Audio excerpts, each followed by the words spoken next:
Mnogi vrtlari sa dolaskom jeseni počinju pripreme za sadnju crvenog luka, ali često zaboravljaju jedan od najvažnijih koraka, dezinfekciju sadnog materijala.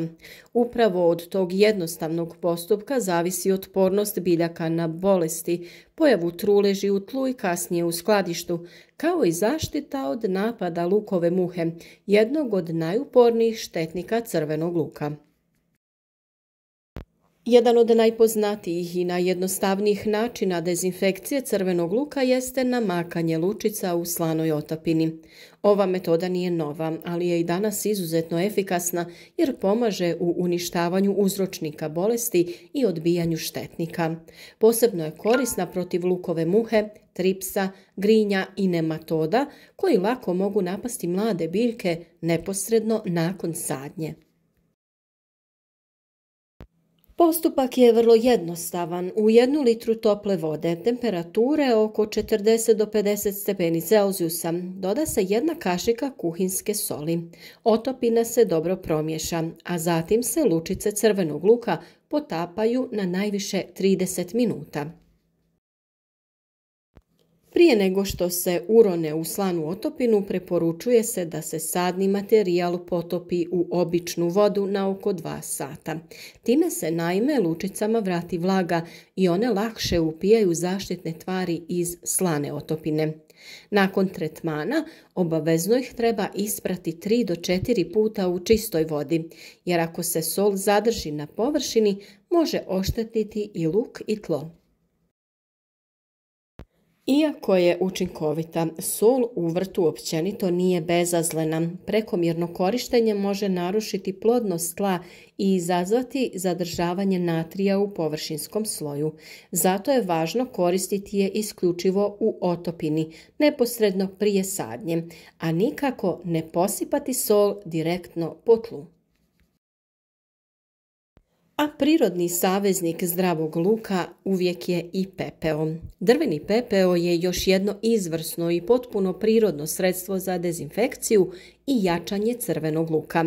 On ima dvostruku ulogu, uništava patogene koji izazivaju trulež lukovice i obogaćuje luk hranjivim tvarima potrebnim za snažan rast i otpornost. Za pripremu ove otopine koristi se 250 grama pepela na 5 litara vode. U toj tekućini lučice se namaču oko 10 minuta, a zatim se iznesu na sunce i dobro prosuše. Najjednostavnije je postupak obaviti ako se lučice stave u ovu mrežastu vrećicu, što olakšava vađenje i ispiranje.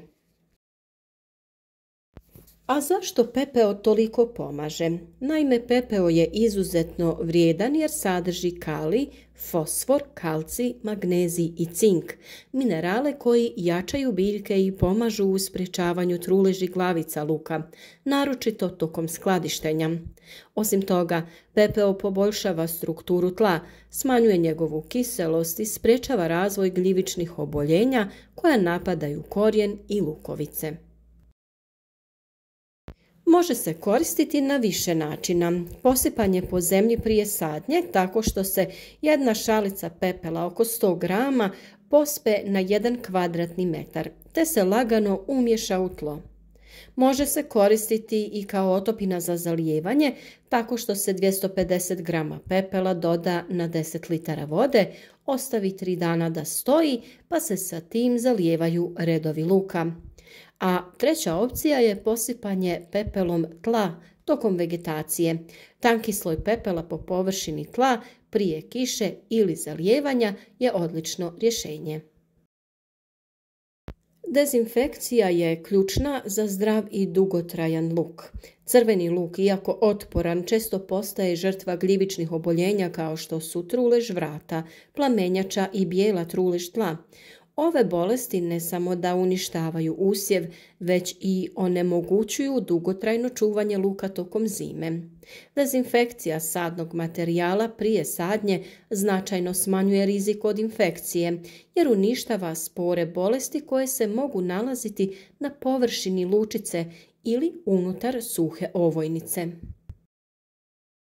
Osim bolesti, ono što je vrlo važno jeste da tretman pomaže i u odbijanju lukove muhe, štetnika koji polaže jaja u tlo oko mladih biljaka. Ličinke se zatim ubušuju u lukovice i uzrokuju trulež. Biljke tretirane prije sadnje imaju jaču zaštitu i otporniji korijen. Priprema sadnog materijala crvenog luka nije nikakvo gubljenje vremena, već ulaganje u zdravi obilan urod, pogotovo ako imate probleme sa ovim oboljenjima i ovom vrstom štetnika.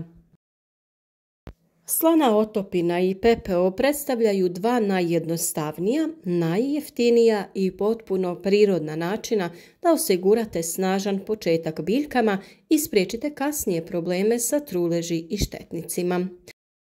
Zato prije nego što vaše lučice stavite u tlo, odvojite malo vremena za dezinfekciju, jer zdrav početak znači i uspješan kraj sezone, to jest uspješnu berbu. U komentarima sa nama podijelite vaše iskustvo vezano za uzgoj crvenog luka, za dezinfekciju sadnog materijala, bilo kakvo iskustvo koje se vama pokazalo korisno u uzgoju crvenog luka. Naš rad podržite sa lajkom, podijelite video sa prijateljima koji su zaljubljenici u vrtlarstvo i naravno ako do sada niste, zapratite naš kanal kako bi redovno dobivali ovakve savjete i bili uspješni u uzgoju voća i povrća.